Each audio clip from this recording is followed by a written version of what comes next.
জামা কাপড়গুলো তুলে দিয়ে আয়। গুড মর্নিংও নাই, গুড ইভিনিংও নাই, গুড নুন। এ তো জামা কাপড়গুলো পরে গেছে। তো আমার বর গেছে গয়া দিতে আমার শ্বশুরমশাইয়ের। তো এই বাড়িতে রান্না করতে পাবো না, তো রান্না হয়েছে ওই বাড়িতে। তো ওই বাড়িতে এখন খেতে যাব, প্রচণ্ড খিদে পেয়েছে। তো সকাল থেকে এখানে রান্না বান্না করি নিয়ে মেয়েকে পড়াতে এসেছিলো, পড়ানো টড়ানো শেষ হলো, এবার যাব খেতে। কই রে মনাই?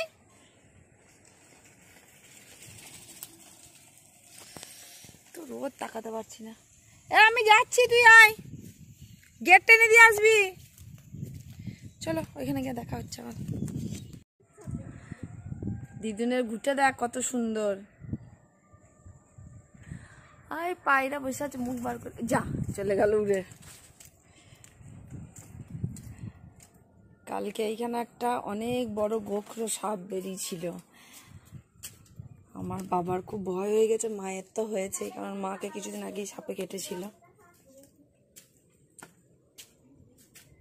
বাবরে সব জঙ্গল হয়ে আছে। ঝিঙের নামে দেখে না, ঝিঙে গাছে ভর্তি, কি দরকার আছে উপরে ফেলে দিলেই হলো। আমার কি খিদে পেয়েছে মা।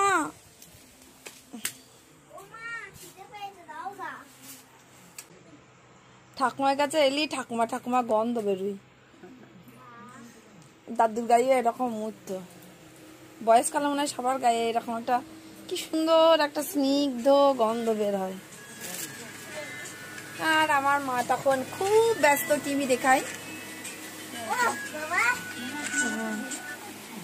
হ্যালো, দেখো আমার মেয়ে দেখেছ, দেখো আমার মেয়ে, দেখো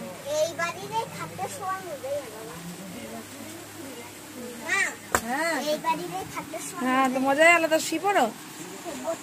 তো আমি আজকে বহুদিন পর বাবার বাড়ি এসেছি, খাবো এবার,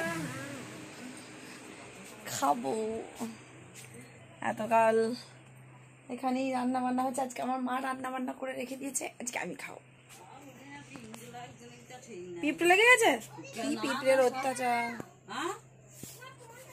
কলে জল উঠছে না, ওঠে না।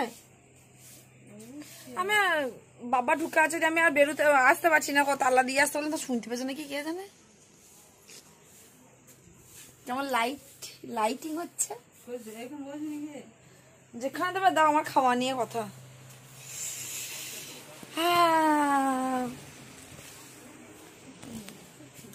এই দেখো এইখানে তালা মারা আছে, এখানে আমি থাকতাম আগে, তোমরা দেখেছো।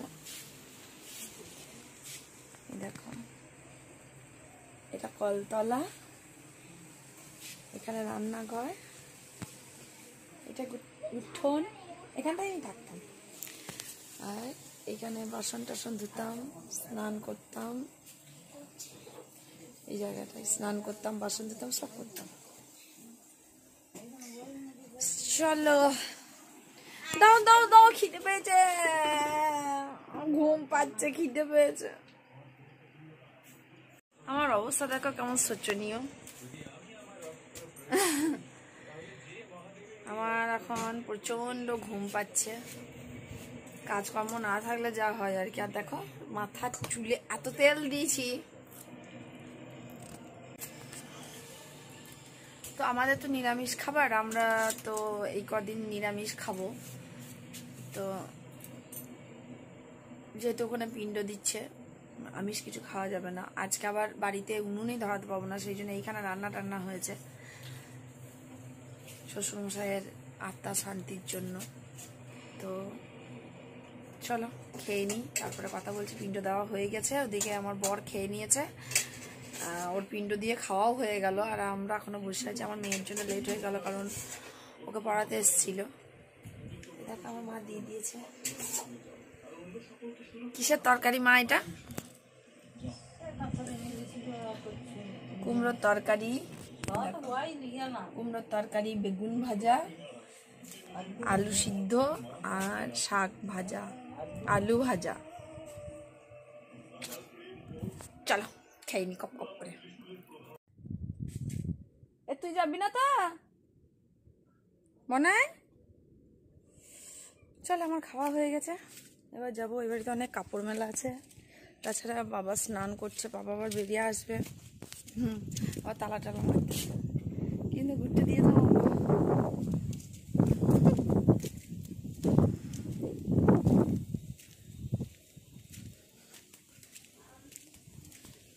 কি করছ? ভূত, বাপরে বাপ।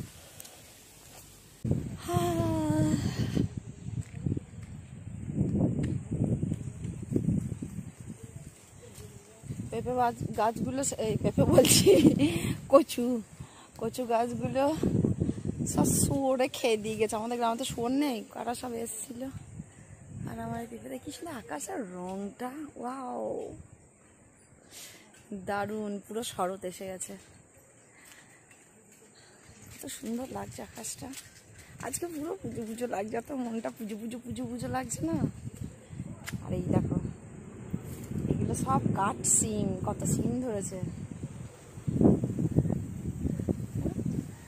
পুরো।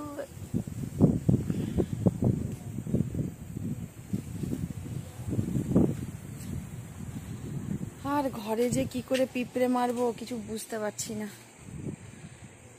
চলো, জামা কাপড়গুলো, ঘরের পিঁপড়েতে একদম যাচ্ছে তাই অবস্থা, খেয়ে ফেললে।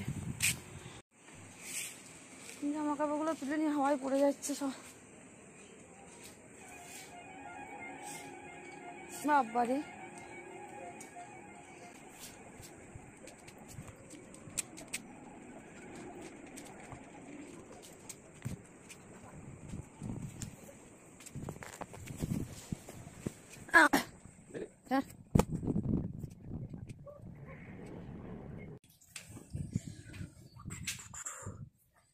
বাবা সব রাখি, বাঁচতে হবে কার কোন রাখি।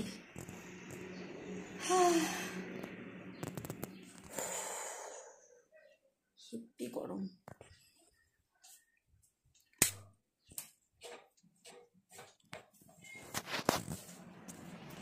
এখন আমার ওষুধ আছে, ওষুধ খেতে হবে।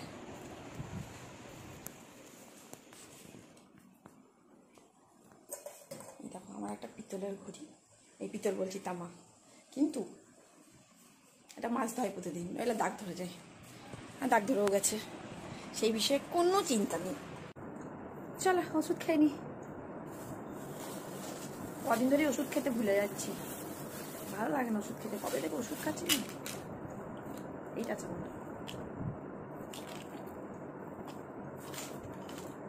রোদ্দে গরমে মুখে কি অবস্থা দেখো, রাতের ওষুধটা খাওয়া হচ্ছে না, সব ভুলে যাচ্ছি। আর ওষুধ খেয়ে আমার স্যুট করছে না, এবার শরীরে প্রবলেম হচ্ছে।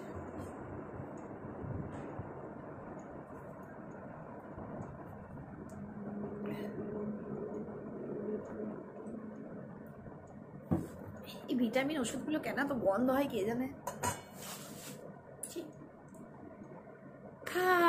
এবারে খানিক শোবো, যদি মেয়ে দুষ্টুমি না করে তাহলে একটু ঘুমাতে পারি, আর নইলে সাধারণত ঘুমাই না, কিন্তু না ঘুমালেও উপায় নেই, কারণ আমার নেটটা ফুরিয়ে যায় এটা ওটা দেখতে গিয়ে, যে সন্ধ্যেবেলায় আর সময় কাটে না। বড় নেই যে বড়ের ওয়াইফাই থেকে করে নেবো, সেটাও হয় না। চলো তাহলে এখনকার মতো আসি।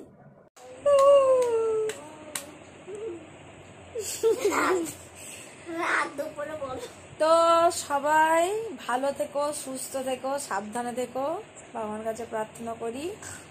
আর এই যে আমার তখন বর নেই, আমার মা আমার এখন পাহারাদার, যে শুয়ে গেছে সব ভূত, মশাই টানাতে দিচ্ছে না। আমরা শুয়ে গেছি, এখন 11:30 বাজে। তো ও সারাদিন ঘুমাই না, ঘুম পাড়াতে হবে আমাদের। ঘুম আগেই চলে এসছে ঘুম। দেখো দেখো,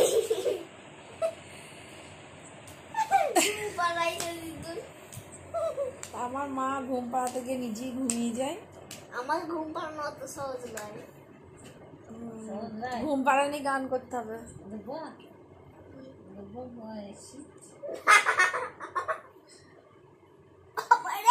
বাড়ি থেকে বেরোতে না পারলে একই জায়গায় ঘুরিয়ে ঘুরিয়ে প্রতিদিন একই রকম কাজ। গলাতে ধুলো ঢুকে গেছে। এই বমি করবি না। আর গলাতে ধুলো তো ঢুকে একই রকম কাজ টাজ দেখাতে ঠিক ইচ্ছা করে না। তা সেই জন্য ব্লগের মধ্যে কোনো বৈচিত্র্য না এলে ভালো লাগে না গো। তবুও তোমরা সাথে থাকো, পাশে থাকো, আর শেয়ার করো, সাবস্ক্রাইব করো, লাইক করো, কমেন্ট করো। কিছুই করছো না, আমার বলাই হচ্ছে তোমরা এইটুকু করতে পারো না আমার জন্য। খুব খারাপ লাগে জানো। সত্যি তাই। আমরা মাধুরী কোনোটা করতেই কিন্তু কোনো এইখানটা খরচা একটু নেই, পয়সা লাগবে না সাবস্ক্রাইব করতে, না লাইক দিতে, না কমেন্ট দিতে। এইটুকু তো করতেই পারো গুল্লি রানির জন্য। এইখানে একটু ফাঁক আছে, কে শুবে চলে আসো। হ্যাঁ, চলে এসো, কে শোবে। এইখানটা একটু ফাঁক আছে। ফাঁক আছে, তখন মাদুর পেতে শুয়েছে আজকে। আবার ওর নাকি খুব গরম লাগছে, আর আজকে ঠান্ডা ঠান্ডা করছে। তো চলো।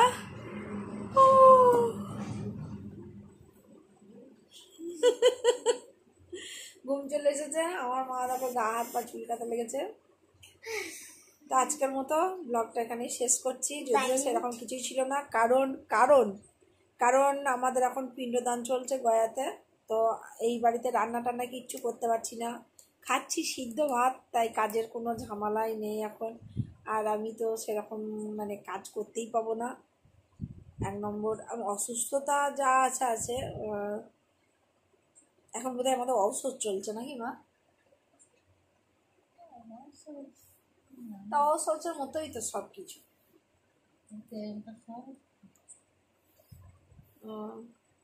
যাই হোক, চলো টাটা, গুড নাইট।